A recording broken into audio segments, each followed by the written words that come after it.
what makes Loreto special for sport fishing? What makes Loreto special? You have a combination of inshore, so close to offshore conditions due to the fact that we have these wonderful islands around us. So we can do great inshore fishing like for cabiria, roosterfish, pargo, jack crevalle, and then run out quite quickly for the dorado and the marlin, the offshore species. Why can Loreto be a model for the Sea of Cortez? Explain that to me like you have before. Okay. Well, we do a combination of sport fishing and commercial fishing. Many of the captains that are fishing sport have come from the commercial fishing, or they do both at the same time. So they see that when they're fishing commercial, if they take more than is sustainable, it affects their other season, their tourism season that revolves around the sport fishing. So one suffers if the other is abusing the privileges and taking too much. What's the percentage of commercial fishermen that are actually also sport fishing? Do you have any idea what that is? I think maybe 40-50% would be a good number. Maybe higher than 50%. How many pangas are here? How many pangas are actually here in Loreto fishing, sport fishing? Fishing, sport fishing, I'd say about 100 to 150. There were more in the past. The tourism has gone down, so I think some of them have sold off. For example, the boat that I bought last year, the people sold it because they saw a decline in their business, so I bought it from them because I needed a larger boat. Is the decline because of less fish or more competition? I think the decline is due to a few things, because Loreto and the Baja in particular has been targeting the market for Americans and Canadians and relied heavily on that market. With the economy, the very bad publicity due to the drug wars, and of course in our case the lack of airlift to Loreto has been a factor in our decline in tourism. Have you've been here for how many years in Loreto? About 13 years, full time. And why did you come to Loreto? Well, I came here to fish, of course. Just didn't think I'd stay. Have you seen a decline over the years? As far as dorado fishing, I see that it goes up and down. And I even speak to older captains, and they say that dorado fishing has always gone up and down.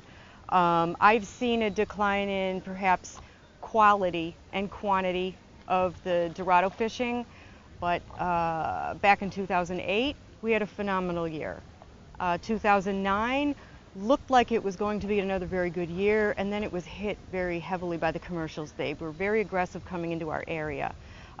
2010, a La Nina year, which is associated with a cool water temperature, so the water temperatures never came up where they should for the dorado. And then this year being the year after a La Nina, just like 1999 was, it's up and down, roller coaster, a lot of fishing to the south, just like 1999. I think it's cyclic. You guys are unique, absolutely, because you have the biggest marine park in Mexico. Apparently, yes, that's what I understand. Yes. How do you guys work with the park officials? How is that all working out? And you can commercially, you can sport fish in the park and commercially fish. How's that all work? That's correct. And the explanation for commercial extraction is apparently the laws of Mexico require a national park or a protected area to also allow the continuation of extracting of those natural resources. So it sounds like they don't want to protect an area and close the local people out, which I think is a good thing. It's a good thing. Now, does that mean locals can commercially fish here, but boats from other places cannot? There are, from what I understand, restrictions on large vessels. I don't know what that is offhand, but say trawlers are not allowed to come in. Dragging the bottom is prohibited in the park. Dredging as well is prohibited in the park. And vessels of a certain size limit are allowed in. They're allowed to come in transit or anchor, but they're not allowed to extract. They can do it right on the borders of the park, which we got it on film, them doing it, and if they're doing it inside the park, it must be when other people are not looking. Alberto told us the story the other day about this boat a month and a half ago. That's right. In early July, he told me the same story. In fact, I recorded it on my iPhone so I could get it documented. When I spoke with our authorities, who in our case is FONMAR, they said they were already on to it. They were already checking into it. I didn't hear anything else after that. So apparently what Alberto was telling me, they were in the confines of the park just off of Punta Lobos, which is the other side of Isla Carmen, so of course from here you cannot see it. And it's a long enough distance away, and our experience is when we call in a report over the radio, the commercial boat can hear us and they pick up and leave the boundaries of the park before any authorities can see them. So we just need to be organized as citizens, tourists that carry a camera on board. If we see something, try and get close enough to it, within 250 meters possibly. That's your limit of a fishing boat. You can't get closer than 250 meters to take photographs. Note what time of day it is, what location it is, perhaps any identifying information about the boat, what color it is, what size roughly, if it has a name, really all important stuff, what it was doing, what you saw. How do you feel, how is the inspection and vigilancia within the park borders here? How do you feel that goes? I'm very disappointed with it, based on the fact that I have personally submitted reports and non-response was more the action. I'll give you a little story. I can't remember what year it was. I have to look in my personal records because I wrote about this. We had complaints of netting of yellowtail within 250 meters of the shoreline of Isla Carmen in the month of April, several years back, and it was strictly prohibited as per the rules of the park. So when I received those complaints and went into the park and complained, with the park management plan highlighted in pink with the pink tickets inside bookmarking it, showing them the law, another sport fishing provider happened to be in there at the same time and made the complaint with me. They said, okay, well, it's late today. It was about 2 or 3 o'clock. They said, tomorrow we'll go check it out.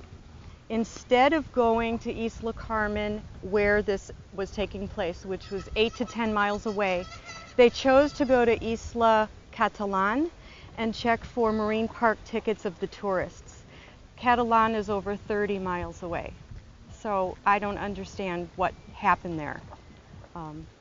So that's the kind of response we get from the park, and that's why we are a little upset with their performance.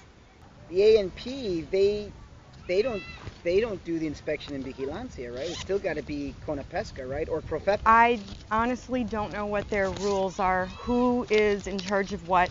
It seems there's an awful passing of the buck going on constantly. Here's the marine park tickets. This is our marine park. Each person has to have a ticket. Each person has to have a ticket. It's made like a little bracelet. It's 25 pesos per day. So, you know, there's a cost involved. One thing about this is that the funds that go into the use of the park, these bracelets, go to Mexico City and are later filtered back to us. I would really like to see the money stay in Loreto. That would help a lot. You don't know how much money comes back? I have no idea. There's no transparency? Maybe we can ask, yeah. I don't know. As far as I know, nobody knows, but I think that's something we can ask EFI. They would perhaps help us with that. Alberto mentioned to me the other day when I interviewed him that he thought it was that it wasn't fair the way it was too much inspection and vigilancia against the sport fishermen and not enough against the commercial That's fishermen. absolutely what I absolutely agree. That's part of my complaint. Loreto is a city that relies, I would say 99.999% on tourism, and all other businesses are associated with the fact that tourism constantly brings in a stream of new money into the community. And when people fish with local providers, the money stays in the community, so we're able to grow and continue our economic, I say subsistence. I feel that the way that we are looked at under a microscope versus what is happening with the commercials is very unfair. The commercials have a lot of support of NGOs. We have nothing. We bring in money to this community. I see that they bring in little. What they catch, they sell to intermediaries, the money goes away. What we bring in, the money stays in town. It just makes economic sense to take care of tourism and welcome tourism and stimulate it and not discourage it by seeing this abuse of commercial fishing privileges happen. For instance, pistoleros shooting fish at night, which goes on. Many complaints are made, heads turn, nobody does anything. Although they talk about the fact that they're going to be vigilant, they're going to do this, they're going to do that. What they say and what they do are two different things. It's very disappointing. Why don't the NGOs work with the sport fishing community as well? Why do they only work with the commercial Because, fishing community? in my opinion, the sport fishing community is independent, and that's what brought me here. The fact that I am in control of my own destiny. If I screw up, it's my own fault. If I work hard, I can grow. And I live in a house. I came here with nothing, so I live like my captains do. We have decent houses, we can pay our bills, we're happy, and we're steadily growing. We don't make for such good images that those kind of images you see of poor barefoot people that say, please donate to this cause and we can help them.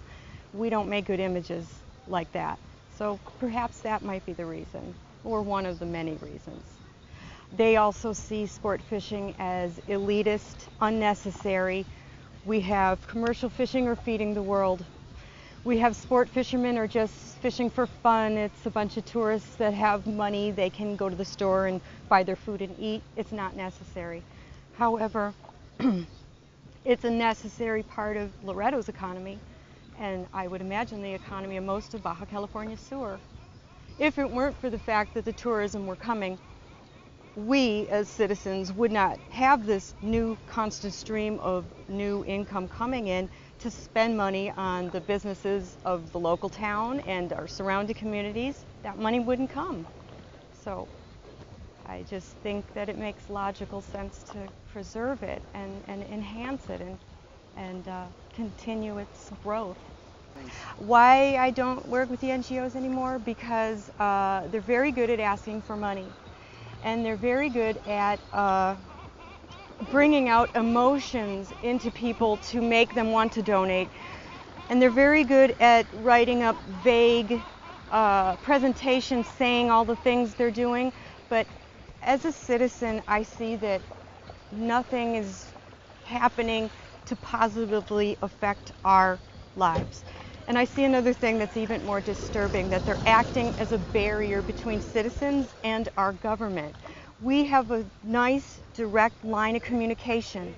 They put themselves in the middle and they convince people that you need us to help you through all these trámites. And when in fact it's not the case. They're also learning just like us. But since they're making it easy for us, we unfortunately may become dependent on them, thinking we need them. I'm trying to get people to realize that we're the most important people. We can help ourselves. And that information's out there, we're learning, and every day we're learning more and more. Nice. And it's a long process. Okay. Okay, glad to finally be going out. Oh, ¿hay muchos sardinas en la colonia? Más o menos. Pues más que aquí. Sí, no, sí. ¿Ya llenaste la bodega? Ya. Okay, Bueno, bueno suerte. Have a great day. Excellent. Is there anything else you want to say? You want to stand Always be careful for dubious science.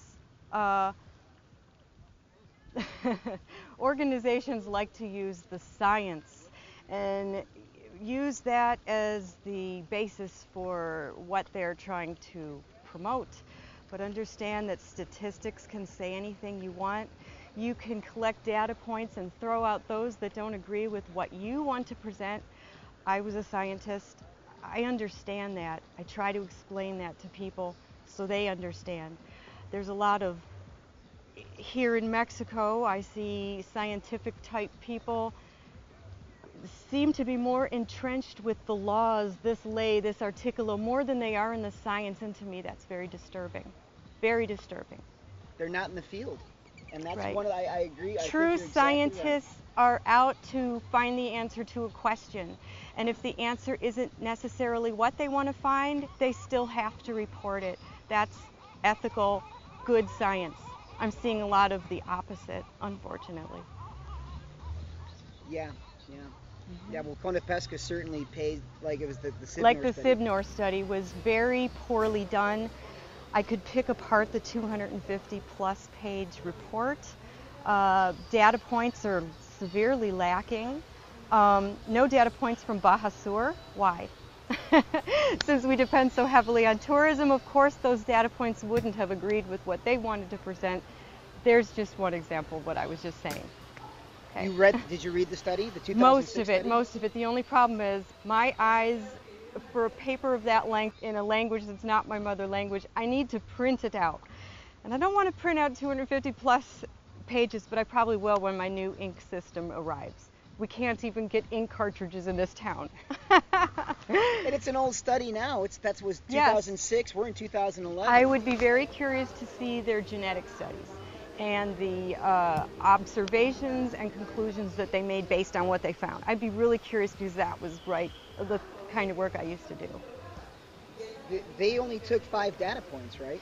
From the study that I was, the Sibnor one that I'm looking at. It was, I'm just remembering Mazatlan, Sinaloa, and Sonora, that was it. There weren't many. There were only 5 or 6 locations from 5 the data whole points area. To represent an entire country with a huge coastline is ludicrous.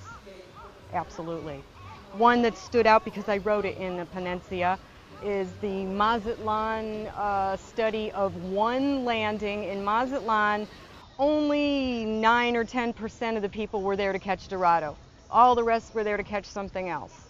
Well, one marina in the whole country is going to tell you everything you need to know about Dorado? I don't think so. Those scientists are not scientists. They're paid off. They're not scientists anymore. When you are compromised financially or otherwise to produce good science, you're no longer a scientist. You have no right to call yourself one. Whatever you want to say. Anything you want to say? Any comments? What do you want to say? I'm tired and I need a full night's sleep. Were you happy with how it came out last night with the movie showing it? Yeah. I thought more people would show up, but it happened at the last minute, and I'm glad all the technical things worked out really well, and hoping that the word will go out because it's so important to this community. If we lose our Dorado season, it's going to be very, very difficult on everyone. I'm quite confident I could find a job doing something else. Go back to science. Compañeros, it's going to be very hard for them. Yeah, so that's what keeps me going. When my son says he wants to be a marinero, and he keeps saying it, he wants to be a boat captain, my little 9-year-old, almost 9. We gotta do what we can to help him. I will try and steer him into biology because these ingeniero titulados seem to pull in pretty good paychecks, but whatever he's interested in. Yeah, he said he did. He wanted to be he told us that the other day. Yes, he he loves being on the water. And he loves to fish. He was fish. throwing that little lure of ours out there. I'll bet he was. Yeah, he was loving it. He's nonstop. All right, you guys, good luck. ¿Vas a brincar en esta lancha? Ah, ya, no vio. Okay, ya tiene su café. Well,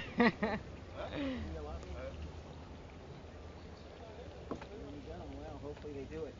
So, real quick, talk to me about the dynamics of Dorado fishing here. What goes on here every morning? What goes on here every morning? We have 2 kinds of fishermen that come here. We have fly fishermen and light tackle, and we have conventional fishermen. And generally, the conventional fishermen are fishing with the larger bait, so they'll set off earlier, buy their mackerel or catch their mackerel, and go offshore looking for Dorado and other pelagics. The fly fishermen leave later. They rely on the sardinas to be used to chum up, attract, and keep the fish around the boat so they can cast to them. And the sardinas come in with the tide and with the amount of light there is in the sky. So they won't come up to the surface to be nettable until the sky is light enough. So the fly fishermen get to sleep in a little bit later. And many people are fishing catch and release. They're not taking any fish with them. They are catching and letting everything go, just like we did the other day. And when I first came here, that was a little bit taboo. A lot of captains didn't really want to do that because part of the show was coming into the marina with lots of tails sticking up, and that was a sign of a great captain. And now it's different. They come in empty. The sign of a great captain is how much of a big tip is in their pocket. And although it took a while for a lot to warm up, they have seen the light, and that's what they're doing, mostly catch and release now. Who else is here fighting like you are here in Loreto? You're not alone, are you? I'm practically alone, but I've got the help of my cooperativa now, Alejandro, who is quite timid. He wants to be an activist, but he's afraid to jump over the fence and hold the sign and march down the street. Linda Ramirez she's excellent because she's continuing the fight that her father was fighting. And if it wasn't for him, the Marine Park may not have been formed. The awareness that we have now probably wouldn't have been here as soon as it was. My job would have been more difficult, and so on. So he was a person that we all owe a debt of gratitude to. So more and more, it's like people don't want to eat in an empty restaurant. When they see people fighting and see that nothing's happening to them and that things are getting better, then they'll join. I know it's going to be a lifetime process, perhaps. Well, that's pretty good. And I'm happy to be helping the people in Cabo because they've been fighting this fight single-handedly, and I think they're happy to have us aboard. And I feel good that we're joining forces because we have to. Our city, their city, La Paz, pretty soon we'll have the whole state. Perhaps we'll move up to Baja Norte. Our city, when we get it together, a few of our captains can go up to Mulahey and explain what's going on here and work together. The more we have on our team, the stronger we are, and the more momentum we'll have, and we'll get our way. We will. We have to. It's a fight for our life now. Okay, very nice. Well, that's why we did the World's Aquarium. So that's right. We could That's all right. join up there. Yes, because we needed this central information forum that people from different areas can contribute to and read about. That has always been lacking. So now we're going to hopefully get that going. Thank you very much. You're welcome. That was very good. Thank you. Excelente.